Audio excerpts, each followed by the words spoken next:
In terms of curriculum, our curriculum last year in November was validated by the National Council of Higher Education and the National Curriculum Development Center, so that we ensure that the qualifications that we are providing are right within the frameworks of the country.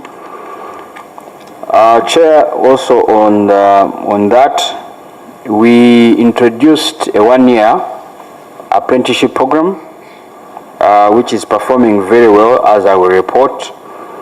The apprenticeship program allows anybody, whether you studied tourism or any other program, to come, and if you've picked interest in your later years of career development, you've picked interest in tourism, it allows you to come and get trained and get skills that allow you to now work competently in the tourism industry.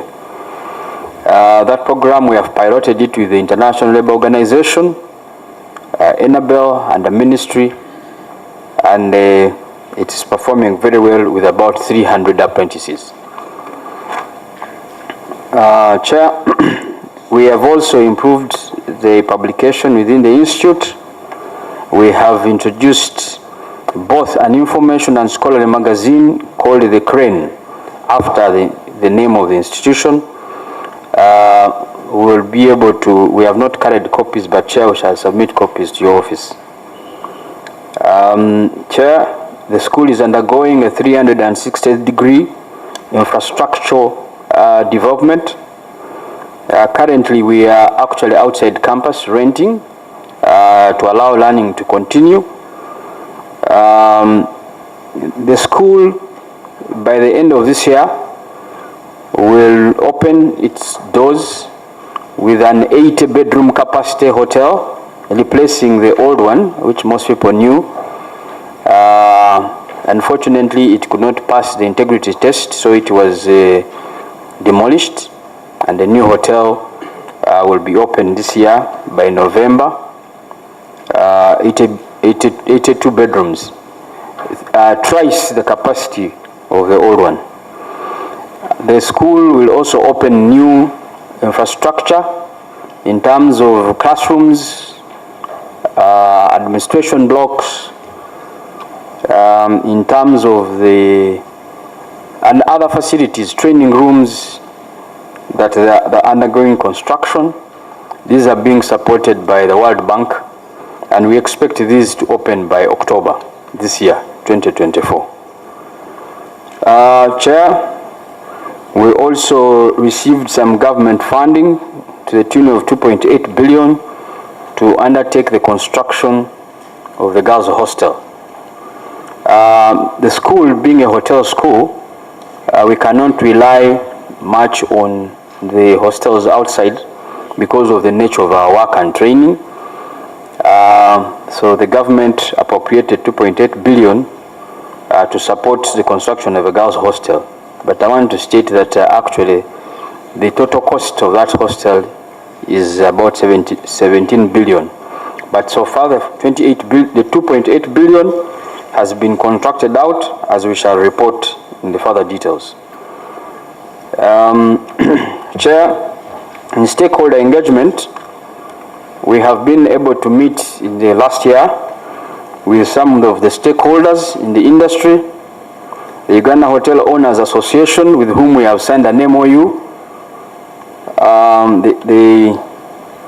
the Association of the Uganda Tour Operators, the Travel Agents Association, the Tour Guides Forum, and these are meant to harmonize our training, work with the private sector to ensure that the skills for which we are training are those that are demanded in the industry.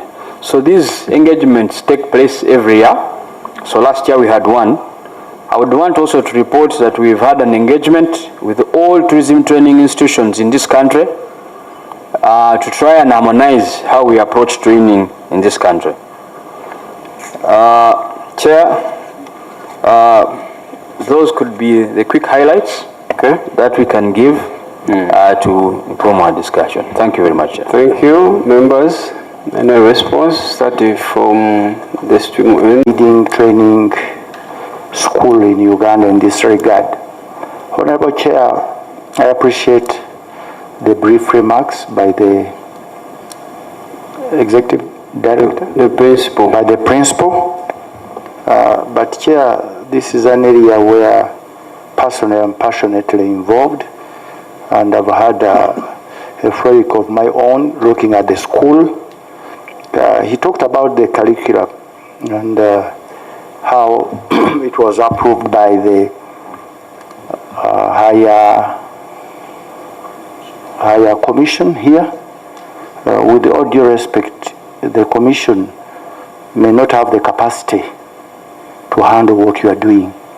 This is a very delicate and but accord the matters which are being raised, yes, they are not in the report. Will be provided with what you have on the ground, and maybe if you did further whatever in terms of. Thanks very much, Chair. Principal, keep noting. Yeah, I'm going to be so brief. But the principal, you told us about the hotel that was demolished because it could not meet the integrity policy. And we wanted you to elaborate more on what you mean by that integrity policy. How much, as a committee of accountability, we are interested in value for money. How much did we lose for that structure that was destroyed? Because the new one is going to take about 17 billion. And who was in charge that could accept the structure to be built from down to top without knowing the requirements of the integrity policy? Yes, Honorable Peter. Forward on the attitude, because when I go through the mandate, it clearly indicates that there is a part of correct attitudes through flexible research based on tourism and hospitality curriculum. And actually, when you move, even in Uganda itself, most of our hotels, we don't have our own people. You find people serving in these hotels, right from the top management to the person down serving me tea, is a Kenyan. When you go to Rwanda, you find the same. When you go to Tanzania, you find the same. What is lacking? What is lacking? Is it this part of the attitude? Because you clearly say under your mandate, part of it is to give people correct attitude. The students that are churned out should have right attitude geared towards hospitality and tourism. Okay, thank you, members. You are signing memorandum of understanding with Makerere and other institutions or other entities. How is your working relationship with cultural institutions? So when you are located in Jinja, so how are you working with Chavazinga? How are you working Uganda Kingdom? Because these cultural institutions, they have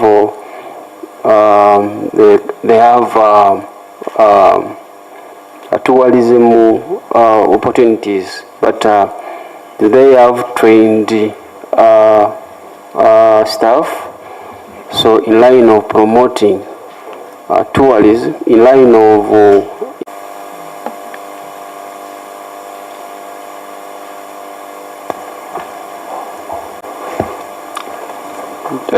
thank you, Chair. Just quickly to respond, benchmarking. Chair, we continue to benchmark. We have actually worked with the Utali in Kenya. I would want to say that I've been to Utali between 2008 and 2009 up to 10. So I actually understand how Utali works. And just in March, we were with them trying to plan on how we can support each other. So all these plans, I want to assure you and members that they are in the process.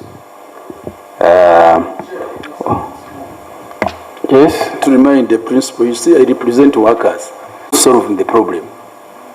Those workers who are down, who can know how even to smile are the ones we are interested to go and benchmark.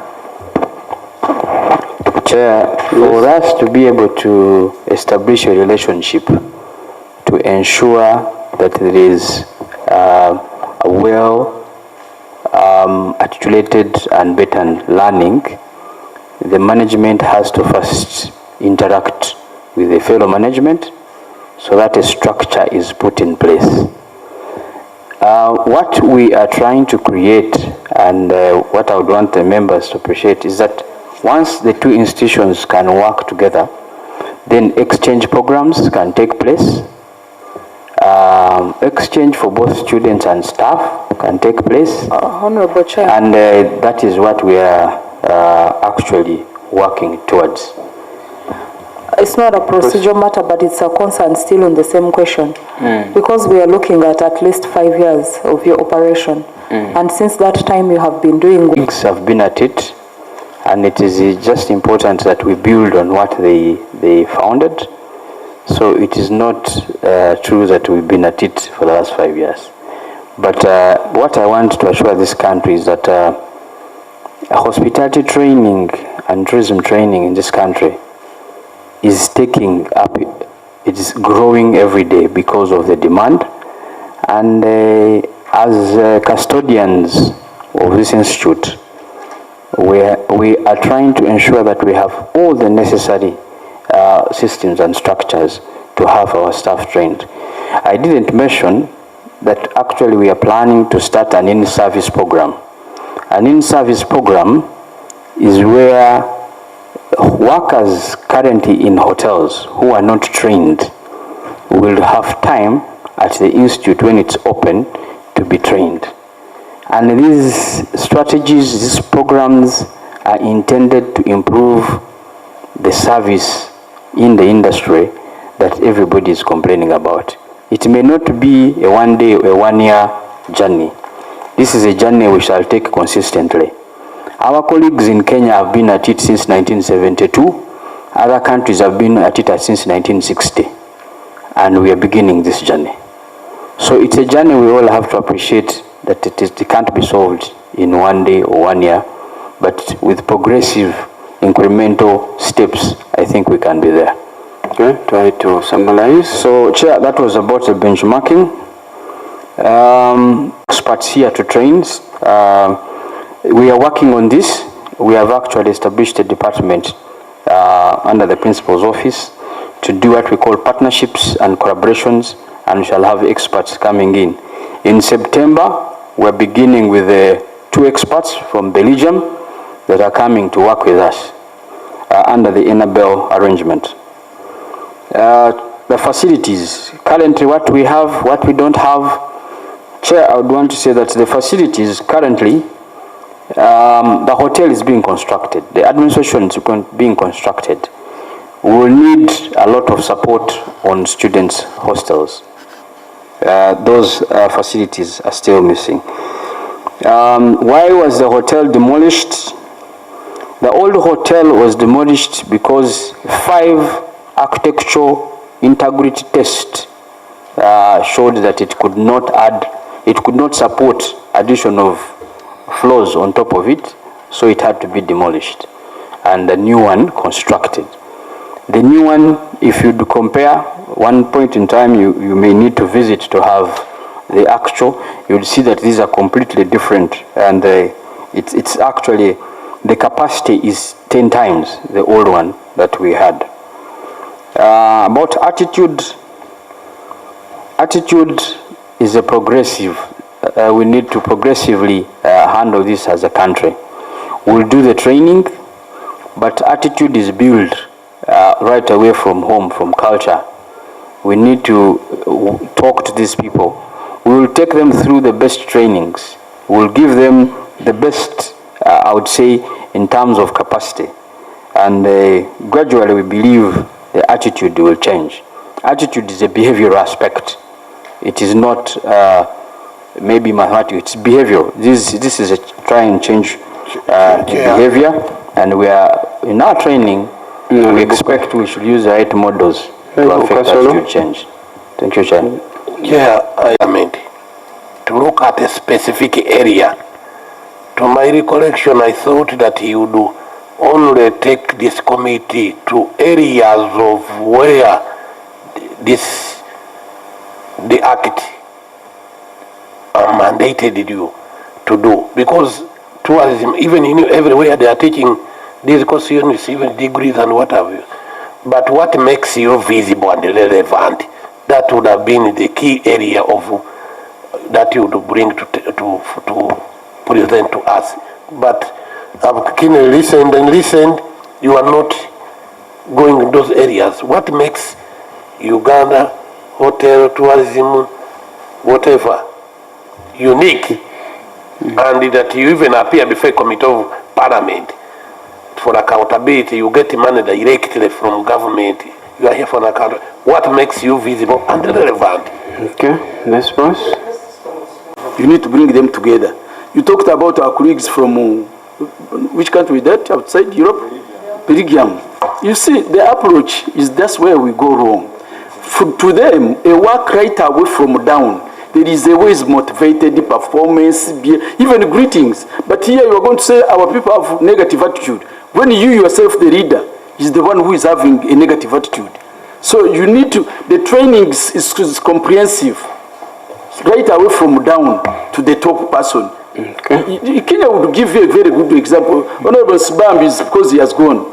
Why are we using managers from Kenya? Just neighbor here. To the extent that even a supervisor is coming from Kenya. Customer care. Chair, as a worker, you can get off the vehicle, a man smiles at you, he doesn't know you. That's enough to attract you to come and sleep in that hotel or to serve you a beer. These are the things we need. Don't to concentrate on attitude alone. Then the worker. The should be a total package. Yeah. Response? Planning for the institute. There was an issue on cultural institutions. Chair, we have established a working relationship with the Usoga Kingdom. We have had a meeting with the Chabazinga, and he has told us where he would want us to support the kingdom in terms of training, site guides, staff in the kingdom, and other areas. We have also interfaced with the Uganda Tourism and Heritage Board with the CEO, and we are understanding where the training needs are. We'll be able to provide. Now, the nature of the training is such that the institution, we do an assessment and find out where we can support. Where is our unique point? Where is our unique selling point? Where is our uniqueness vis-a-vis other training institutions? Chair, we are a hotel and training institution at vocational level. Vocational level, ours is largely to produce operational and management, middle level management staff, and that is our major focus. Retooling also existing staff in the industry. So we also have a mandate to certify all those staff that are in the industry. So that is our unique mandate. That one is not held by anybody else in the training institutions. We are a special institution under the Ministry of Tourism, Wildlife and Antiquities as a specialized training center. And our vision is to become a center of excellence, and we're working towards that. Number of students? Chair, our number of students as at 30th June, currently this report was written slightly earlier, I'll give you as 30th June. We have 585 continuing students. Those are on certificates and diplomas. We have 3 certificate programs and 3 diploma programs.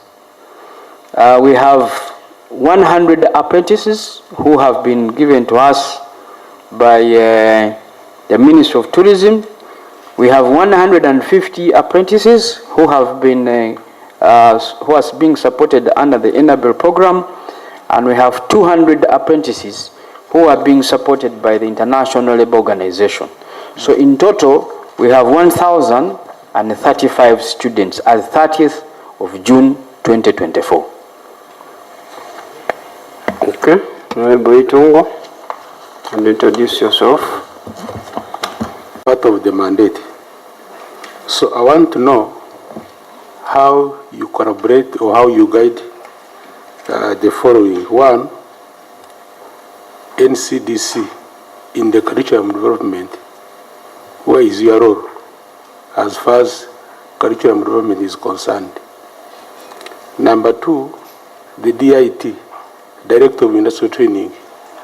They normally give certificates. Where are you in these certificates?